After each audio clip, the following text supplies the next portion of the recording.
सुपुत्र सुभाष पाटील आणि लक्ष्मण सक्षमरे असं म्हणतात की गावचा विकास म्हणजे देशाचा विकास आज जगभर चालू आहे की गावच्या विकासाशिवाय देशाचा विकास होऊ शकत नाही. आणि जर गावातली लोक जर म्हणजे श्रेष्ठ बनली म्हणजे पायाभूत सुविधा चांगल्या झाल्या तर देश समृद्ध बनेल. आणि याची सुरुवात गावातून झाली पाहिजे. आणि आमचे दोन सल्लेदार त्यांना मला फोन केला होता आणि मंत्री महोदय असते यांचा सुद्धा झाला. आपले मी नेहमी ओळख आहे यांची. आपण गावातले जे अडचणीला किंवा डॉक्टर लोक जे असे आहेत त्यांना भेटतोय. प्रत्येक मी माझी संकल्पना मांडली होती 10 वर्षाच्या अगोदर की इंग्लिश मिडियमची शाळा जी आहे आता चालू आहे त्यांना त्या मुलांना इंग्लिश मिडियमच्या घालण्यापेक्षा आपल्या शाळेत सेमी इंग्लिश करायच्या. आणि आता 10 वर्षामध्ये येणाऱ्या पिढीमध्ये आता देशानं असं निर्णय NEP अशी आलेली आहे की गाव लेवलला विकास झाल्याशिवाय किंवा आपण मोठे मोठे भाषणं देतो समारंभामध्ये याचा काही उपयोग होत नाही. गाव लेवल सुधारलं पाहिजे.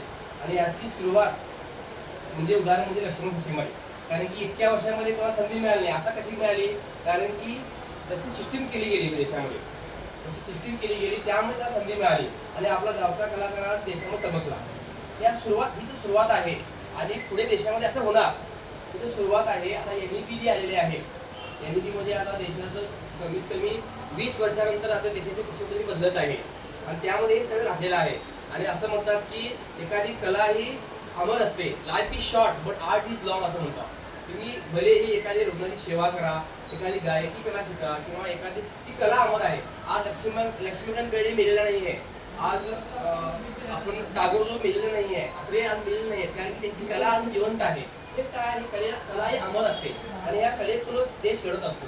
आणि कलाकारांना संधी आपल्या दोन गावचे सेलेदार आदर्श पुरस्कार प्राप्त डॉक्टर असू देत किंवा कलेमध्ये प्राप्त आपले लक्ष्मण सिंग असू देत असे अनेक घरहोंजरी कलाकार आहेत.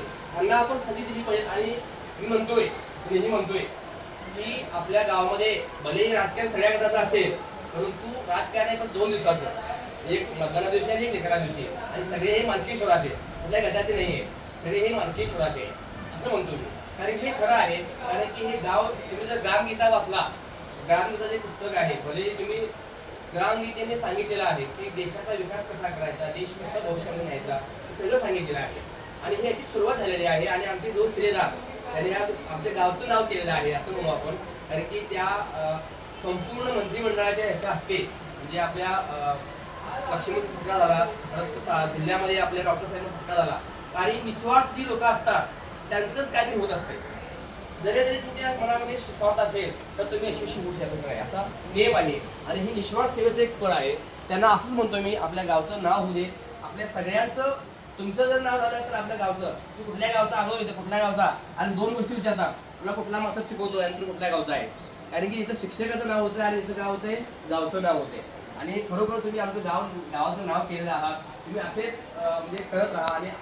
आणि ग्रामपंचायतीमार्फत मी सर्वांना विनंती करतो. आणि खरोखर ग्रामात सहकार्य आहे. कुठल्याही क्षेत्रामध्ये जर आलं सत्कार करतात की त्यांना प्रोत्साहन देतात हे कौतुकास्पद आहे.